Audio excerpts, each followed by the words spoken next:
Saudara-saudari terkasih, apakah saudara sudah memulai hari ini dengan penuh sukacita dan punya niat untuk berbuat baik meskipun kecil? Semoga Tuhan memberkati niat baik saudara. Mari kita hidup sepenuhnya karena hidup itu luar biasa. Menurut saya, dalam kehidupan ini yang paling penting tujuannya adalah bisa mengalami hidup ini selalu bersama Tuhan setiap saat. Dan itulah hidup yang menakjubkan. Menjalani hidup dari waktu ke waktu bersama dengan Tuhan. Tetapi hal ini tidak mudah. Mengapa tidak mudah? Karena seringkali kita tidak menyadari bahwa kita itu selalu bersama dengan Tuhan. Tidak sadar. Karena itu kemudian kita tidak merasakan bahwa Tuhan bersama kita. Apa yang membuat kita tidak sadar bahwa Tuhan selalu bersama kita? Kita tidak menyadari kehadiran Tuhan karena kita memang tidak membuka diri atau tidak sungguh-sungguh mengalami kehadirannya.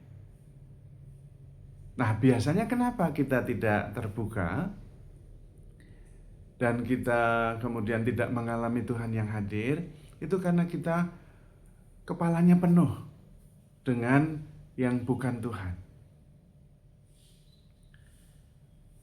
Sehingga kita tidak memikirkan Tuhan, tetapi memikirkan yang lain. Justru kita bisa mengenali Tuhan ketika kita tenang, ketika kita hening, kemudian membuka diri, mengurangi apa yang ada di kepala ini, sehingga kepala kita itu tenang, pikiran kita lebih tenang, mengendap, lalu hati kita lebih terbuka.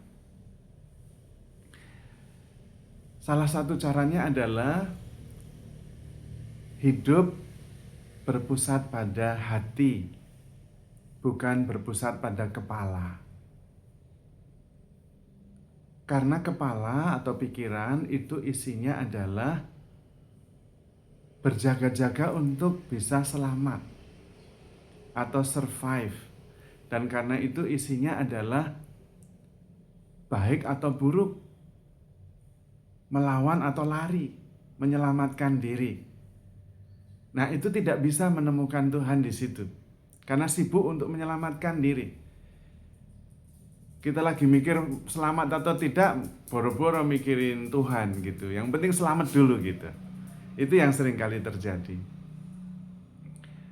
Nah, supaya bisa lebih tenang, kita bisa memindahkan pusat hidup kita dari pikiran ke hati, dari kepala ke jantung. Pusat hidup kita adalah hati kita, jantung hati kita. Dan sebetulnya memang sejak semula kita seperti itu. Pada waktu terjadi pembuahan, itu yang pertama kali menampakkan bentuknya adalah jantung hati kita yang berdegup. Meskipun belum ada bentuk yang lain, tapi degupan kehidupan itu sudah ada. Dan itu yang berdegup itu ya jantung itu. Kepalanya belum ada, malah belum ada bentuk, baru terjadi pembuahan. Tapi sudah ada degupan jantung kehidupan. Dan disitulah pusatnya. Kemudian berkembang dengan yang lain. Karena itu pusat hidup kita sebetulnya adalah hati kita, jantung hati kita. The center of our life is our heart, not our mind.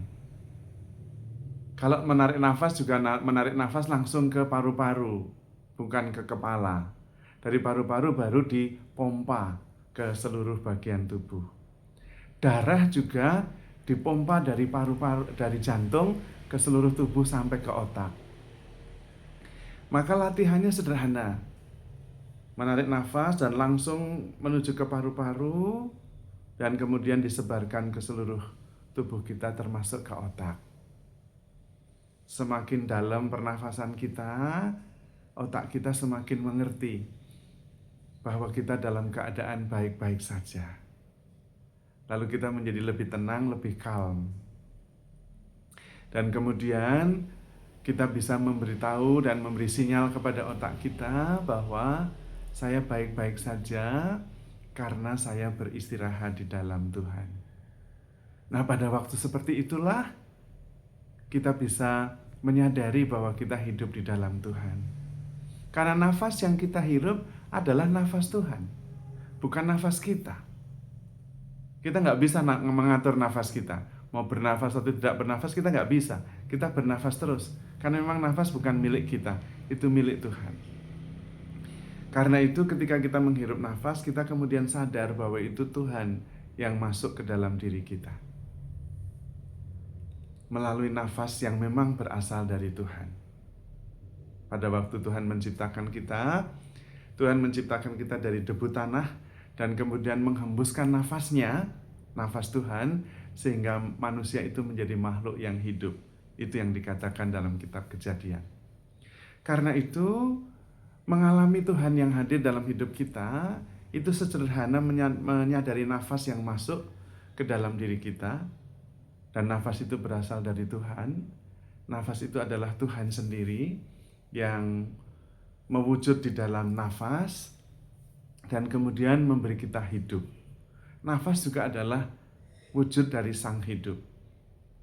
Dan Sang Hidup itu adalah Tuhan sendiri. Tuhan pernah mengatakan, akulah jalan, kebenaran, dan hidup. Ketika kita bisa menyadari Sang Hidup yang kita hirup masuk ke dalam diri, memenuhi diri kita, maka kemudian kita bisa mengerti apa maksud Tuhan ketika mengatakan, kamulah bait Roh Kudus. Roh kehidupan itu yang kemudian mengisi seluruh diri kita. Dan kalau kita hidup berpusat pada roh, menyadari kehadiran roh, kita juga akhirnya sadar bahwa kita sendiri adalah makhluk rohani, tetapi dengan ekspresi jasmani. Karena itu kemudian kita menyadari bahwa kita hidup ini mengikuti rencana Tuhan yang memang sudah ada di dalam diri. Kepala kita mengikuti instruksi arahan dari pusat hidup, yaitu jantung hati kita. Tapi kalau kita mengikuti kepala kita, itu pertimbangan kita sendiri, yang terjadi sebaliknya. Bukan kita mengikuti rencana Tuhan yang menyelenggarakan hidup ini, tetapi Tuhan yang harus menyesuaikan dengan rencana saya, pikiran saya. Nah, di situ masalahnya. Kemudian kita tidak sadar seringkali bahwa kita selalu bersama dengan Tuhan. Penyelenggara kehidupan ini Tuhan. Mestinya itu dulu yang harus diterima. Kalau penyelenggara kehidupan ini Tuhan, ya kita yang harus hidup menurut penyelenggaraan Tuhan, masuk dalam rancangan Tuhan. Lalu kita taat, mengatakan bahwa aku ini hamba Tuhan, terjadilah padaku menurut perkataanmu. Caranya hadir sepenuhnya dari saat ke saat. Karena ketika Tuhan merencanakan sesuatu dalam sebuah peristiwa, Tuhan menempatkan kita dalam peristiwa itu supaya kita ikut rencana Tuhan. Bukan sebaliknya, Tuhan yang ikut rencana kita. Itu berarti kita harus hidup dari hati, bukan dari pikiran kita. Pikiran kita mengikuti, taat pada kehendak Allah, dan hadir sepenuhnya. Karena percaya bahwa di tempat kita ditempatkan, Tuhan punya rencana indah. Bahkan meminta tolong kita, meminta bantuan kita, supaya bisa menghadirkan rencananya.